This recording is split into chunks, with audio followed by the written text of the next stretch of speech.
Welcome to the Real Women, Real Business podcast, where we believe you don't have to choose between doing what you love and building something truly successful. Each episode, we cut through the noise to show you exactly where your energy should go, how to eliminate what's keeping you stuck, and most importantly, how to tell the difference between what's actually making you money and what's just keeping you busy. Around here, we're all about helping you to work smarter, build stronger, and dream bigger. You've already built something amazing, but if it feels like you're stuck in a cycle of back to back calls, half finished launches, and late nights just trying to catch up, you're not alone. Most women start their businesses with passion and drive, but somewhere along the way, they start settling for good enough. They want more, but worry it will cost them too much. And let's be honest, we spend so much time thinking about how to help others, we start feeling guilty for wanting to build real wealth or prioritize our own goals. That's exactly why I created the Real Women, Real Business Mastery Program to help ambitious women like you stop settling for just enough and start building a business that's truly aligned, where passion, profits, and progress work together, because making more doesn't mean sacrificing more. It means building smarter with the right support and the right strategies. If you're ready for sustainable success in a business you actually love running, book your free coaching assessment at aboutShaunaLynn.com/coachmate. Let's explore what's possible together.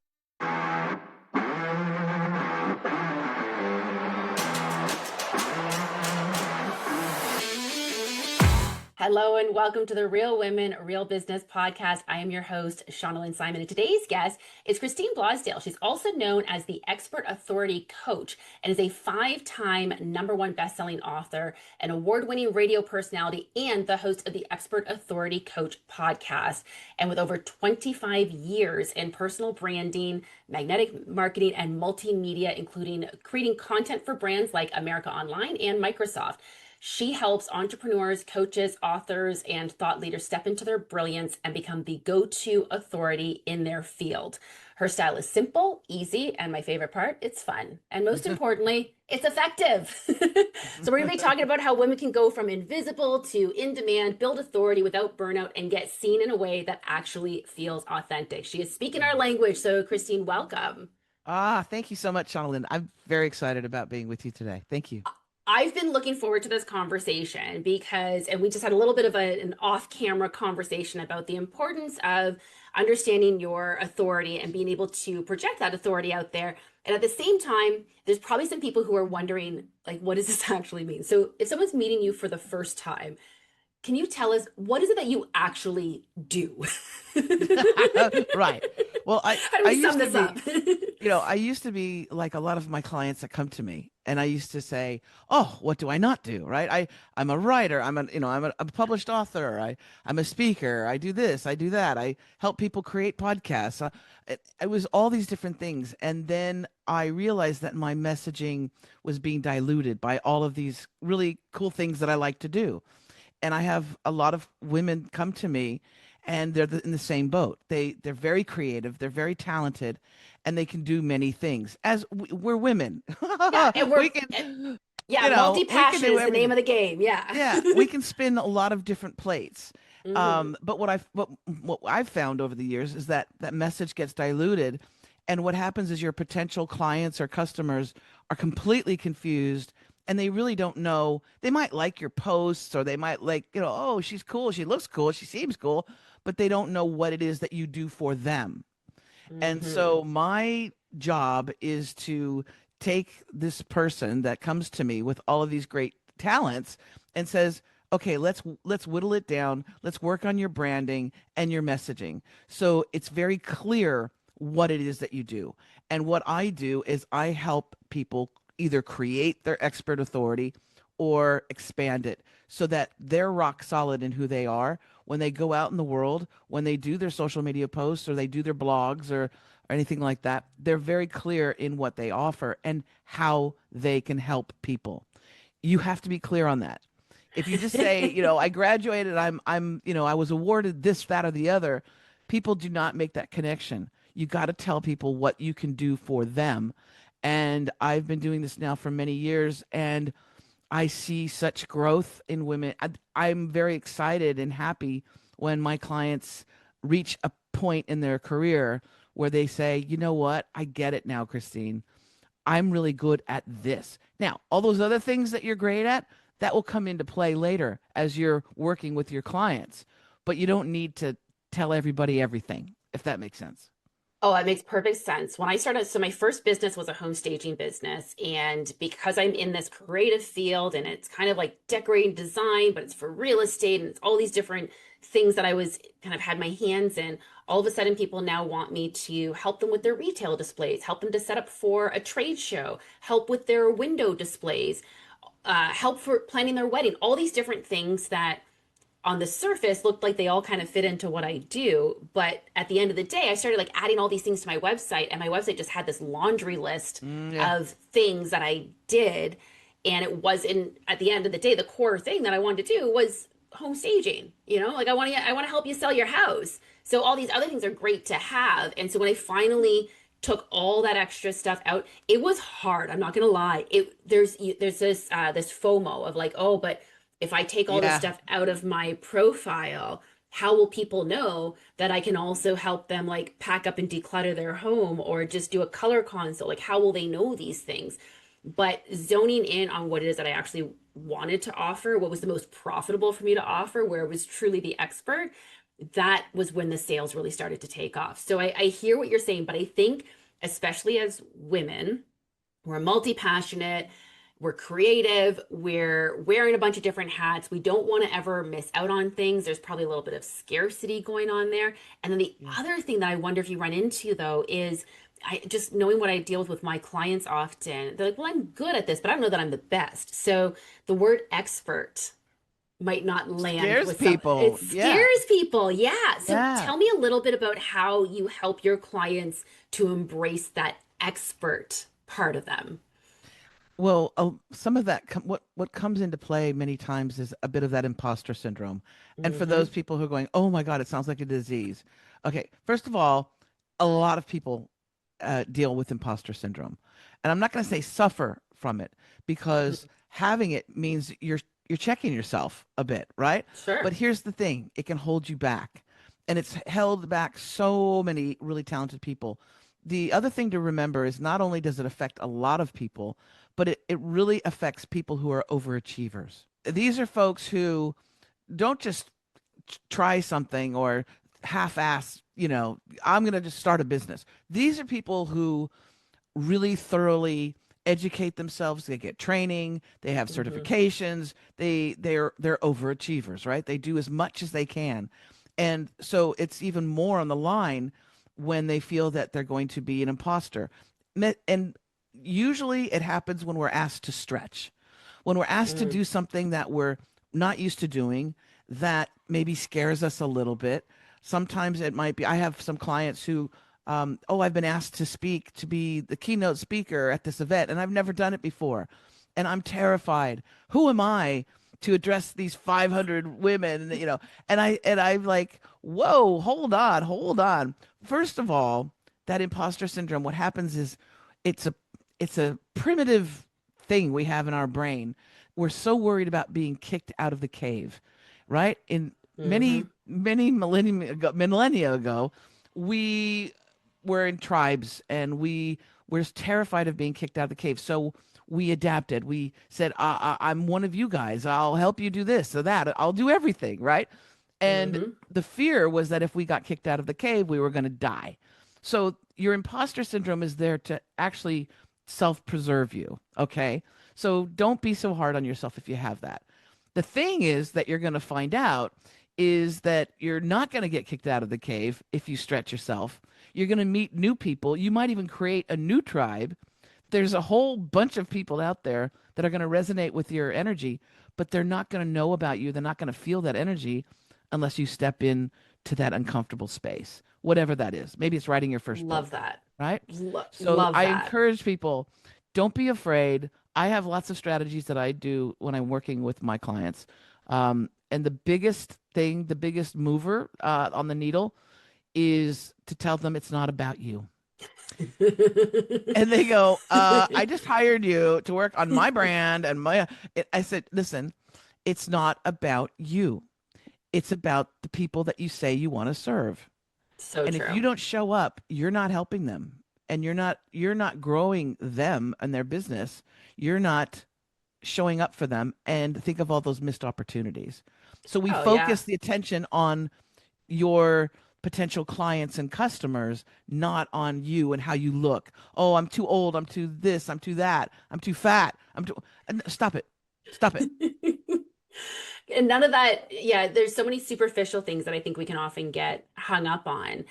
Someone said to me very early in my career, and I can't remember who it was that said this. And I know that this wasn't the first person who said it. I believe there was someone famous at some point who said this, and I can't remember who it is, and I apologize for that. But essentially, in order to be an expert, you just have to know more than they do.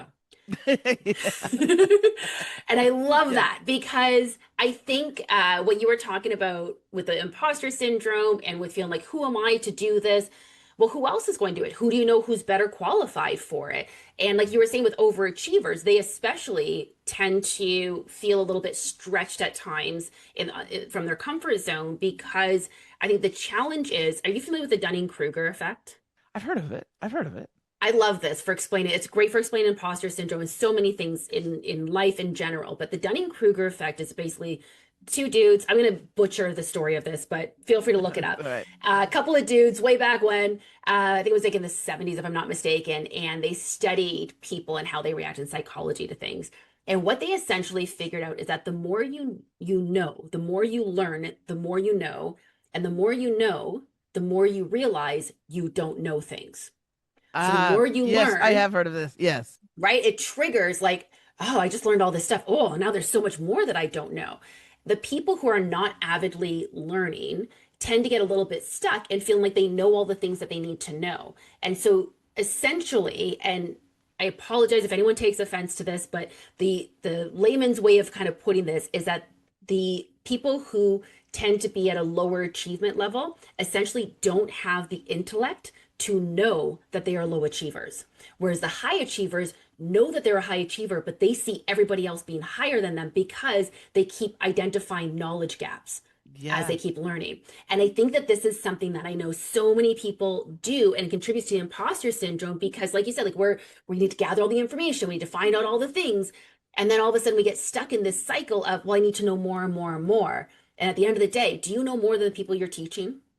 That makes you an expert. And I'm not saying just stop there, to be clear. No, no, because we're always growing and we're Right, always learning. And that's also the sign of a good teacher and a good coach right. is having the ability to learn along with your clients. You don't want to be that guru, that you don't want to be that person that holds Mhm. all of the knowledge for everything.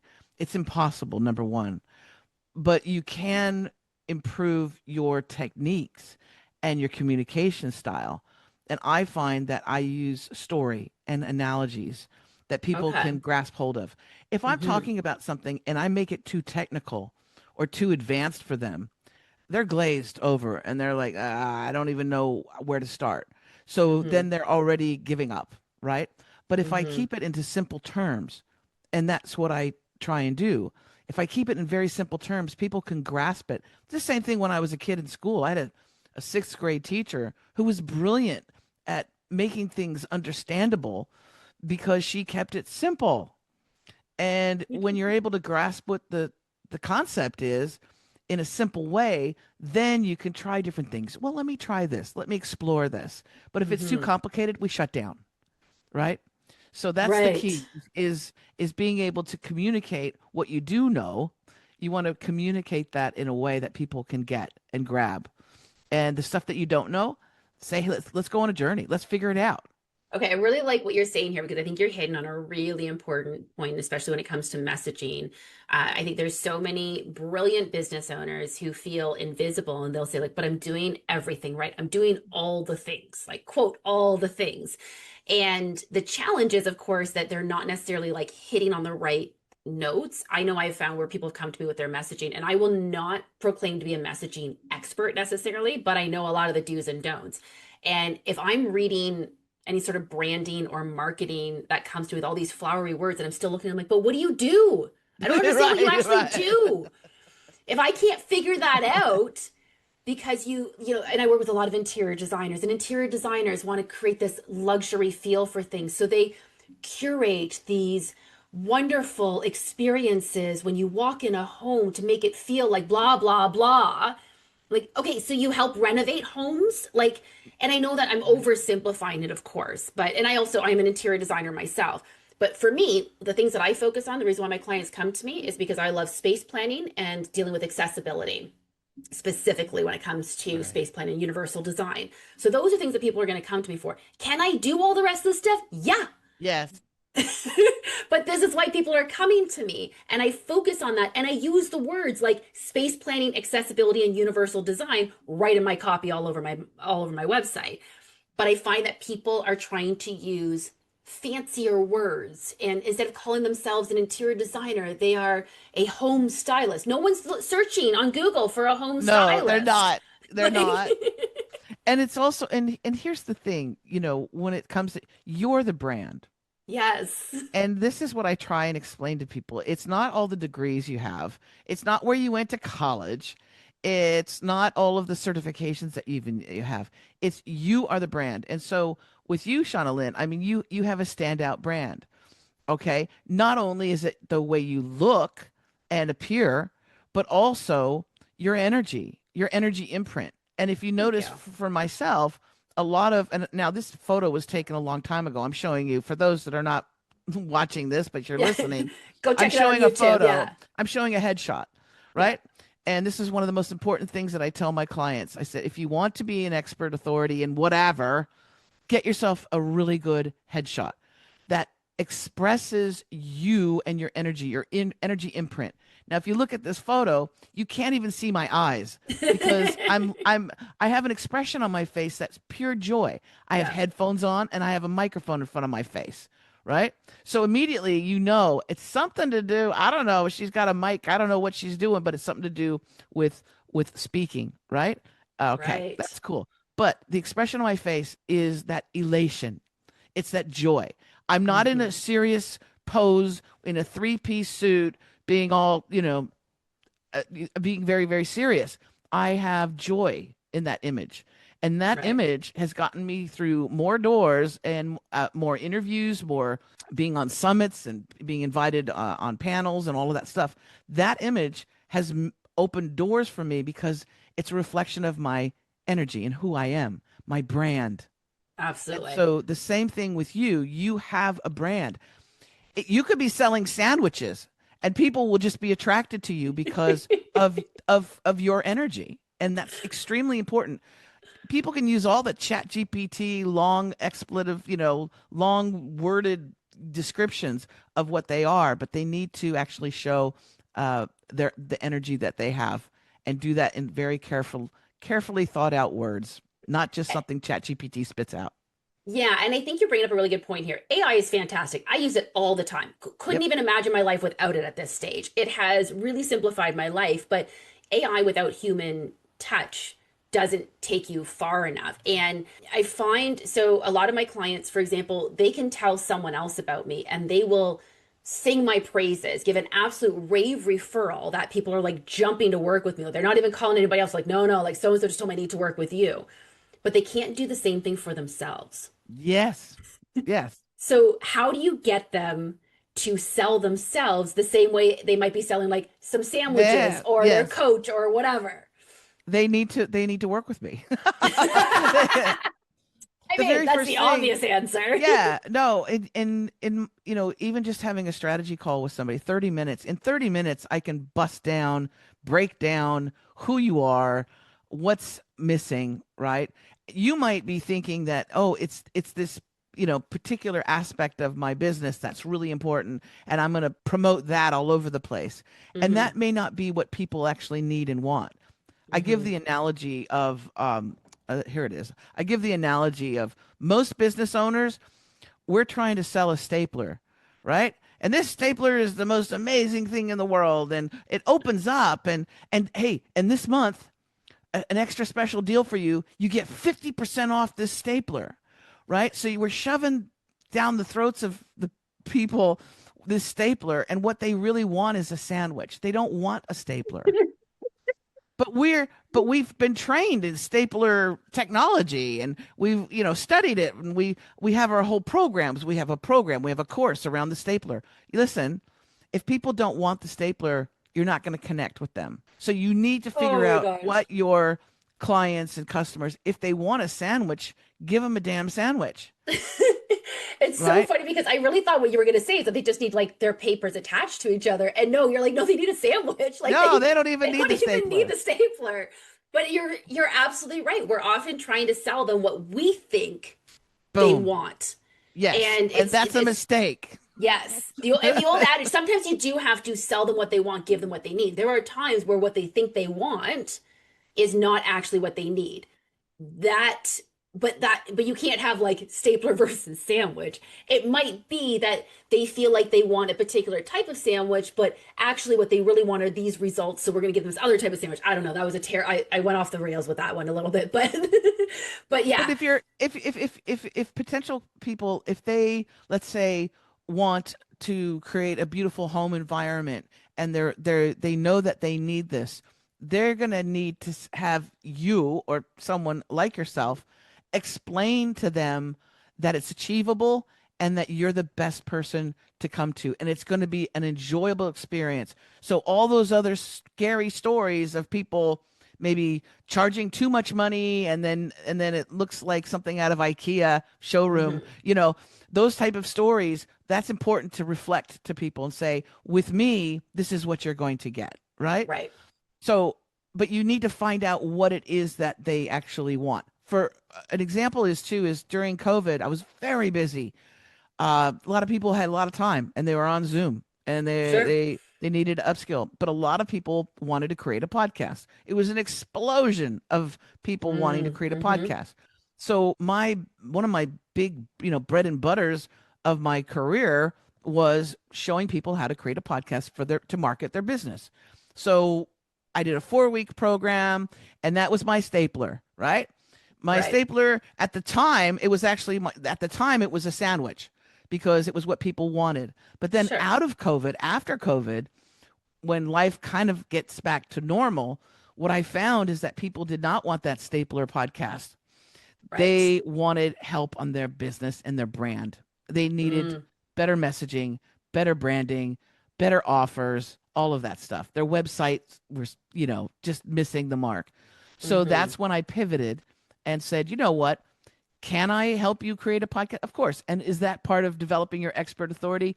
Of course. But not everybody is meant to have a podcast. Not everybody has the fortitude or the commitment to have a podcast or the That too. personality. You got to have a personality to be a Sure. podcast host. So what I found is that that was part of my menu of things that I could offer, but that was not my Right. lead, Oh, right? I like that. Okay, yeah. And I like that you kind of zoomed out a little bit, but you're still focusing on your core and your core messaging. So you haven't like changed your audience or anything. You just No. kind of zoomed out a little bit. I Yeah. want to dig in a little bit with just in talking about the podcast, or that's one way to build authority. I want to talk about some other ways to build authority. We're going to do that right after this short message. We'll be right back after this quick message. This episode of the Real Women, Real Business podcast is brought to you by, well, potentially you. Are you a brand or service that supports passionate female entrepreneurs who are ready to turn their vision into profit without the stress and overwhelm? Perhaps you're an accidental CEO yourself, now on a mission to make work and life easier for fellow passion-driven boss ladies. Our podcast is experiencing an exciting 30% month-over-month growth, reaching entrepreneurs who are building stronger, working smarter, and dreaming bigger. We have limited partnership opportunities available for brands that align with our mission of redefining how working hard looks and feels. Visit aboutshaunalynn.com/partner to learn more about becoming a partner in our rapidly growing show. And welcome back to the Real Women, Real Business podcast. All right, welcome back to the Real Women, Real Business podcast, where we are talking with Christine Blosdale, and she is the expert authority coach And we're just diving into exactly what's going to build that authority. So one thing, of course, is podcasting. And I will admit, a lot of my clients like, I just need to get on a bunch of podcasts, or I just need to start a podcast. And sure, that is definitely one way to build authority. It's not an overnight success necessarily. Very few podcasts are an immediate overnight success. We've been at this podcast almost 2 years now, and it's going great. I have zero regrets about it, but it doesn't automatically make me the all-time guru about all things. So what are some other ways, like you've been doing this for over 25 years, what's sort of the biggest shift that maybe you've seen and what actually creates authority these days? Yes. So yes, creating the podcast, and again, that's not for everybody, right? Mm-hmm. And I'm not saying don't do it either, just to be clear. Yeah, yeah. And just so you know, I mean, I think it's an average of 7 episodes that newbie podcasters do before they quit. That's a Wow. lot of people, right? They'll only do about 7 and they go, "Oh, I'm not a millionaire yet, so I just got to give this up," right? And the thing is, it's the long game when it comes to that. Now, podcast guesting for many of my clients, I do recommend that they get booked on podcast shows, but not just you don't just get to get on a podcast show and have go down Storyland Lane and talk about all this great stuff. You have to have a strategy, and it needs to bring people back to you and your services or your business. Or if you're an author, it needs to bring people back to buying that book, right? So there needs to be a strategy with that. So podcasting in general, I love it. It's great. It's important, and you can repurpose the content. So if you're a host, you could repurpose those episodes into modules for a course or chapters in a book.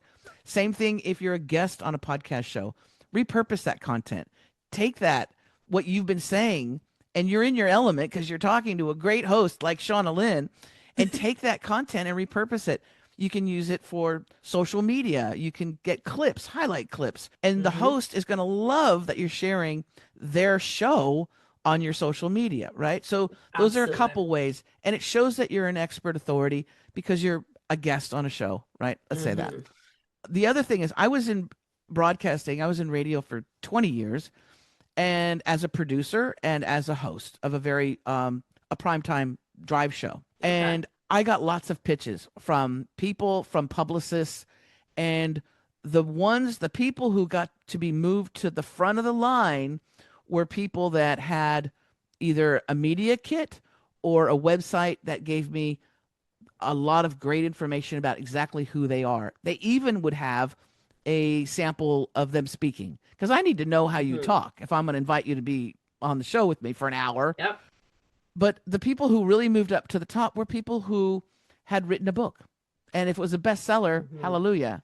But having a book is one of the most important ways to plant your flag of I am an expert in this topic of the book. It's something that you can send podcast hosts, radio show hosts. You can send them the book, but just the mere fact that you've written it tells me a lot about you. Okay. Does it count if I've almost written like 3 books? That doesn't count? No? No, you need to write that book. Right. You need to I get it that. out. Yeah. And it's not as scary. And people go, oh, because I did too. Before I wrote my first book, I thought it was going to be so hard. I thought, only Tom Clancy kind of people write books, and I got to get a publisher. No. You can self-publish. You can be on Amazon tomorrow. Right. And you don't need to write a novel. You can write a lot of my books are tiny. They're tiny books. They're guides. Nice more and like consumable. It, right? Yeah. They're easy to consume. They're easy for me to publish, relatively easy for me to publish. And I'm not even a writer. I'm a talker. So Right. I take my speeches, my webinars, my workshops, I take them and I turn them into enjoyable, fun reads, right? Love that. I'm working on my 6th book now. Oh my goodness. Good for you. Yeah, and I figured it out finally. That I've written many books on podcasting and about podcast guesting, and then of course now social media and branding with the latest book. But the new book is, and I finally, I'm taking my own advice as an expert authority coach, and it's called the Expert Authority Code, and it's all about all the things that you can do, the little steps and the things that you can put on the shelf and say, I don't need to do that right now, but these things I could get done in a relatively short amount of time. to become that expert authority. So So I'm very cracking the excited code about that. on, I'm in the right. process of it right now, so I'm very excited about creating that. But Wonderful. yeah, a book is a great way to expand your expert authority. Another thing you can do is if you have a unique title or a program that is your signature program, I highly recommend that you trademark it. If you notice, my title is Christine Hmm. Blosdale. It's the expert authority coach. I Right. had that trademarked not so much because I want to be the only expert authority coach in the world, but it's because that little TM tells people that I'm professional and that I True. took the time to trademark it, spent the time and the money, and I am it's for the long haul. It's like a Hmm. McDonald's. You know, you see the golden arches, you go, "Oh, that's a brand." So, if you can do that with either your title, not so much your name, but your title or a signature program that you have, it tells the world that you're a professional and that you're an expert in that particular field. It helps. Great idea. And we actually had, I believe her name was Anita Marr, if I'm not mistaken, the trademark angel on as a guest on our podcast Oh, earlier. I think it was last year. And yeah, like she really kind of brought it home of how important it is to trademark things for protecting yourself for, your intellectual property and everything else. But I like what you're saying though about the added bonus of it's not just going to protect you, but now you've got that extra authority. And it says, I think this is so important. It says you're a real business. Like, even if this is yes. still your side hustle, whatever it is that you are doing, no one Yeah. wants to hire someone for their side hustle. No. They want to feel like they are your big priority. I mean, I still do interior design work, for example. Every one of my design clients wants to feel as though their project is the only project I have on my plate. Meanwhile, of course, you're navigating at least a couple. I try not to take more than two on at a time because of how much time I spend on my coaching. Same thing with my coaching clients. Each one of my coaching clients, they know I've got other clients, but they want to feel like they're the most Yes. important one. So if I'm coaching, if I'm just getting into coaching, I'm not, I've been doing it for over a decade now, but let's say I'm just getting into coaching and I'm taking on these clients, I might have to say to them, like, oh, I only have limited availability to meet with you. And it might be because I'm working a full time job while I'm getting this coaching thing off the ground. But they don't necessarily need to know that I'm trying to get this coaching thing off the ground. They want to feel like they are in expert hands. So the more Yes. legitimacy we can put behind it, absolutely. Again, it's just one of those little extra tips to add authority. So it's not necessarily like a medium or a venue to getting your messaging out, but it's just a little extra notch Yes. in that. So yeah. And Okay. it's important, like you said, it's important when you are working with those people that you are 1,000% focused, Yeah. right? And really good coaches and really good leaders and teachers are people that make you feel that you are the most important thing during that time. And you know what? Listen, energy, time is valuable to me. Okay, so if I take somebody on, and that's what I say is I have to decide if I'm going to take somebody on as a client. If I want to Right. spend those our sessions are 2 hours. Every Oh single wow. session is 2 hours because we get a lot done in that 2 hours, but we Hmm. need that time together to get a lot of stuff done. Right. I'm an overcompensator. Um, but during that time, it's 100% or 1,000% focused on them and their needs and not Love that. any I don't talk about anybody else. I'll only mention another client if I think that they'd be a great JV partner, a joint venture partner or Sure. something like that, collaborator. Yeah, for sure. And I think that that's important as well. And I think people need to know that you're working with other people. I think it's a nice thing for them to know, but they want to feel special still at the end of the day. Yes, Yeah. absolutely. Now, okay, so we talked earlier about, the people who want to do all the things or say they're doing all the things and they're not quite landing because maybe their messaging is off, maybe they haven't really zoned in on where their expert authority is. Let's say they've got all that figured out and maybe they're not necessarily writing a book right now, but they want to try some other visibility strategies. I'm interested to know what's a visibility strategy that you don't usually recommend, especially for like busy business owners, even if everyone else is like, you got to do this. Because I think a lot of people, like they think they got to do all the things. I know we talked about this a little off camera as well of like all the things that Yeah. people say they need to do, but I want to hear it from you. What is the one thing that you would say like don't do this? If this is something that you're doing a ton of, don't do it if you're super busy. Yes. Especially when it comes to your offers, keep it very simple. Mm. If it's like a menu and if you go to a place to eat and the menu is 18,000 pages long and there's all these different things to eat, many times you're not going to pick anything, or you're going to pick the thing that you absolutely know. There's a Right. deli in Los Angeles called Jerry's Deli, and I loved going there. The food was amazing, but the menu was insane. And I would look at it and I'd go, and there was all these great things I could try, but you know what? I went with the thing that I knew. I'll have a matzo ball soup and potato pancake. That's what I always ordered because I was overwhelmed. Mm-hmm. And I've seen clients and they have an offer and it goes on and on. You get this, you get that, and this and that, and it's so much stuff that it dilutes the message.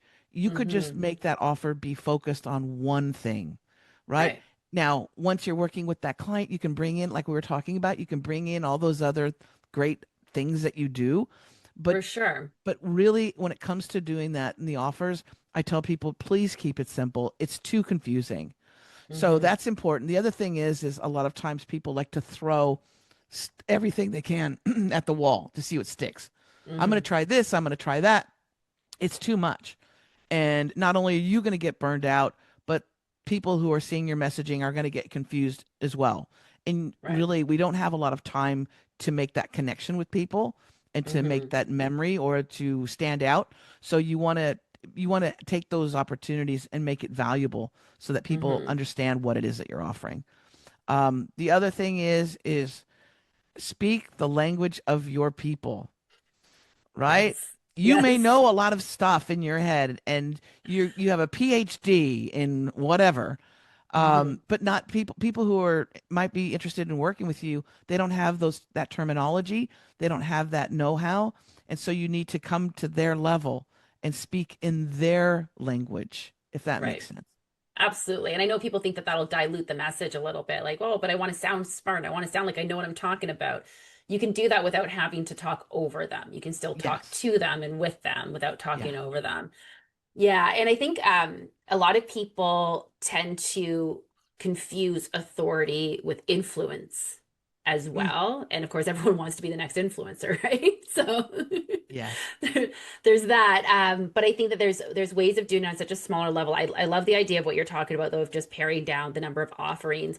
Because the other part of that, I follow a lot of different people online, and the ones who remind me what they're doing on a regular basis are the ones I tend to really gravitate to. I like seeing the same message just in 16 different ways over and over again because it lands better with me than the person who one day is talking about this thing and the next day is talking about this other thing and the next day is talking about this other thing.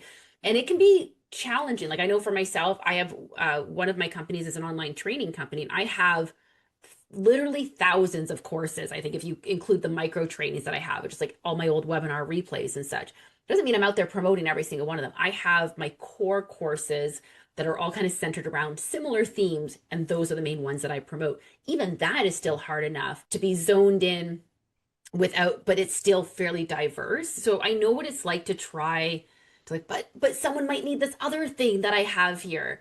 Sure, but are you really going to land with them if you talk about 16 different things in the same week? You're going to lose me, that's for and sure.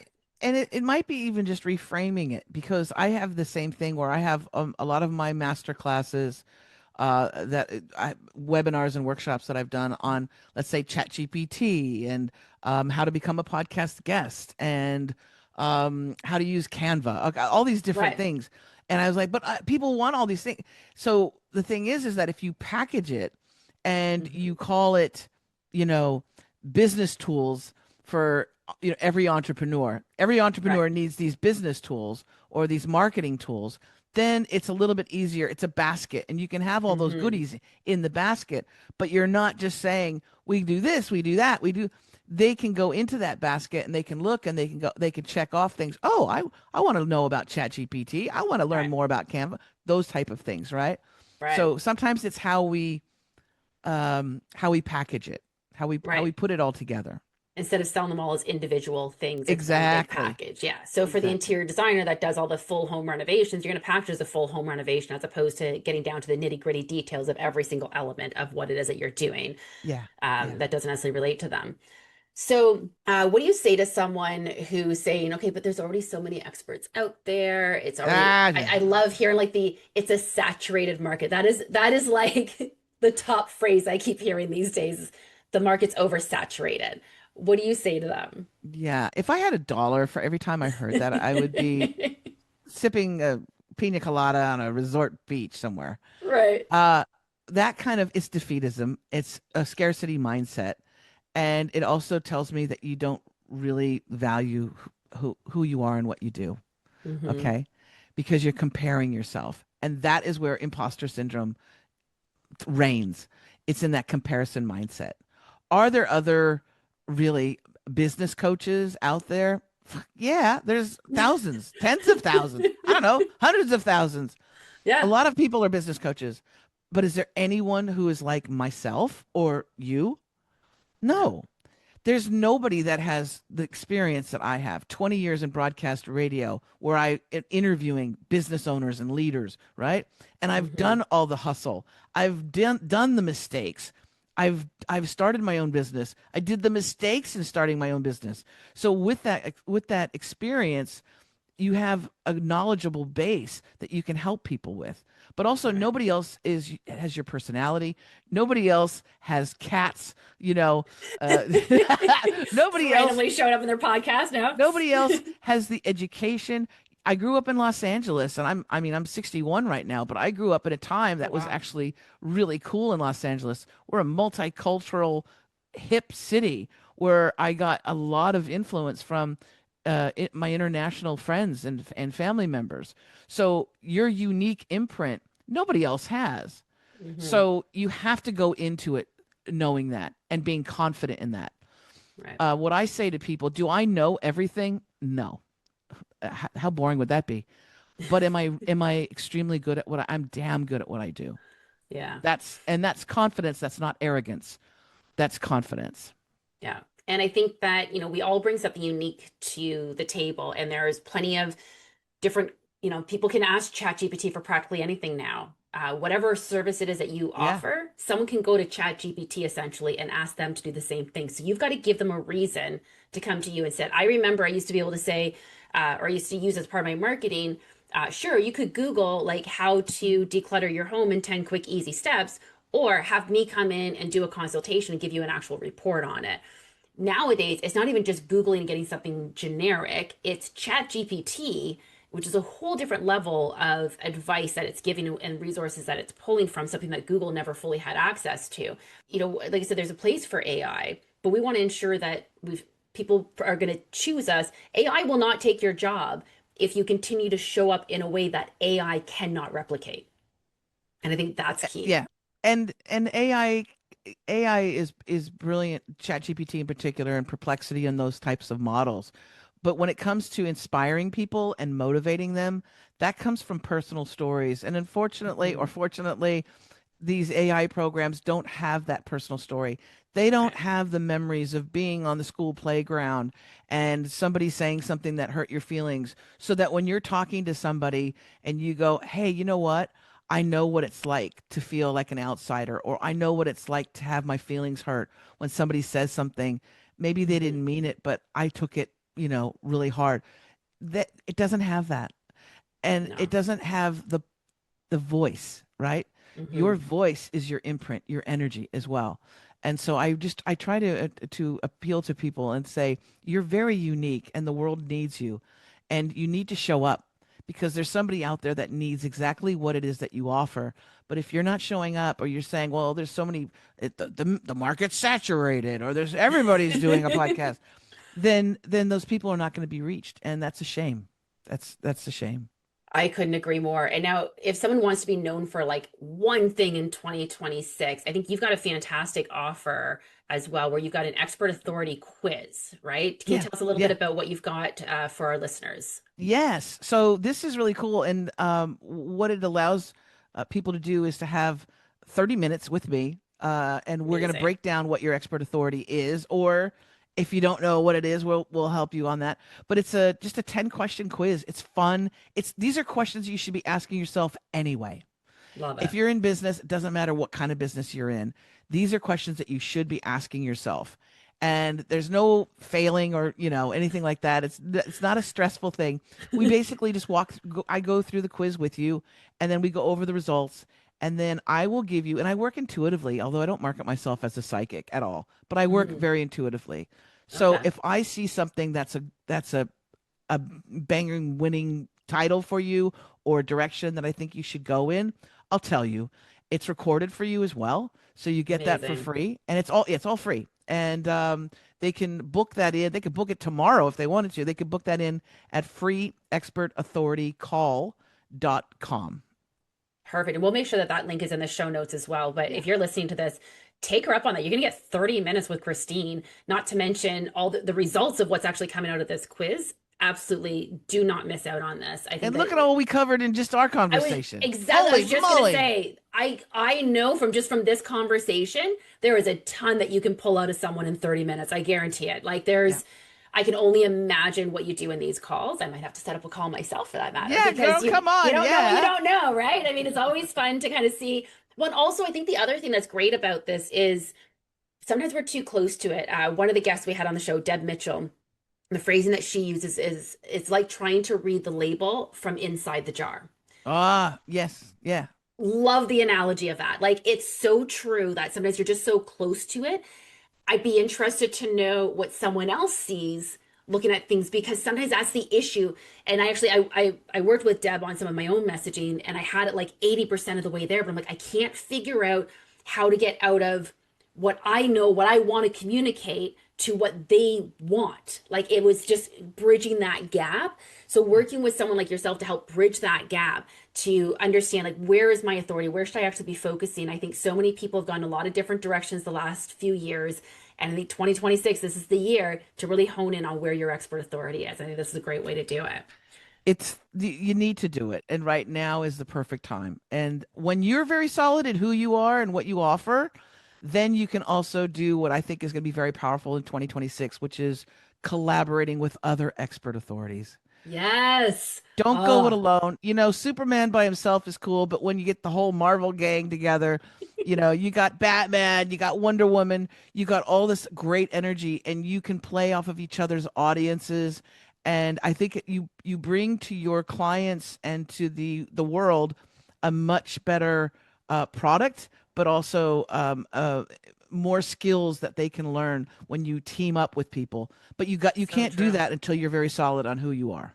And so true. And I think that actually this is one of the underrated strengths of women, is that women are very much tribe people. Like we are about our tribe and our squad, and we Yeah, do well with collaborating, and we're more powerful when we can collaborate as well. Like just if we can absolutely. enhance, I mean, I have my success partners that I work with in my program who dial in on specific areas. So all my clients that are in my group coaching program not only get my expertise, but they get it from all my success partners as well on their areas of genius. And so I think that, yeah, that collaboration I think is going to be huge in 2026. Okay, so if someone's listening to this episode today and they're going to walk away and they're going to do one thing based on what we've talked about today, they're going to put one thing into action. What's that one thing that you want them to take away from this?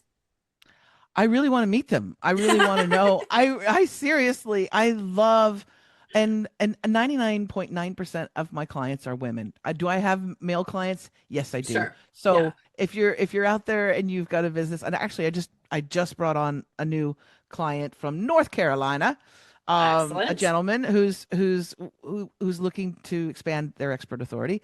But I love meeting new people, and I love seeing that spark and that light bulb go off with people. So I think that's really important. And the next thing is to dial in and think about the fact, like we mentioned before, are you offering a stapler when your potential clients and customers really want that sandwich? And you need to figure out in your world what the stapler is and what the sandwich is. I think that's a solid question to be asking themselves. Just taking Yeah. that objective look, step outside of things a little It'll bit, change maybe. it'll change their business. It'll completely change their Yeah. business. Yeah. Completely agree. Christine, I cannot thank you enough for joining me today. You shared Thank so you. many great ideas and thoughts in here, Thank you. and I really hope that our listeners will take you up on your offer and book that call with you. It's been a pleasure, Shauna Lynn. You're awesome. Thank you so much for having me.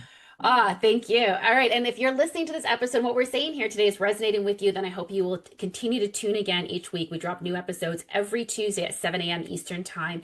And please allow me and my guests to continue to be a part of your journey. Don't forget to leave us a review, subscribe to us wherever you get your podcasts. And until next time, keep thriving.